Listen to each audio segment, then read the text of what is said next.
Anem a començar la col·locació del mocador sobre l'esquena de la dona. Ara el que se mos girarà. Mireu.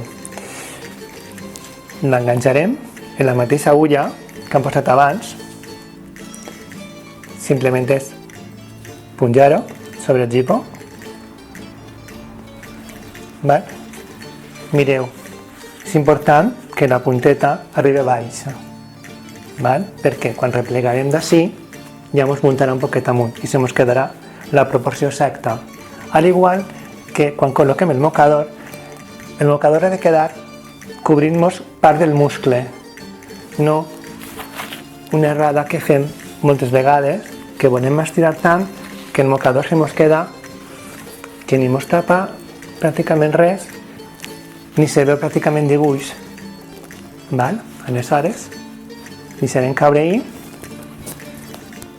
Si voleu, per ajudar-nos, de vegades solem posar-nos una agulla, si volgueren que se ens quedara ahí.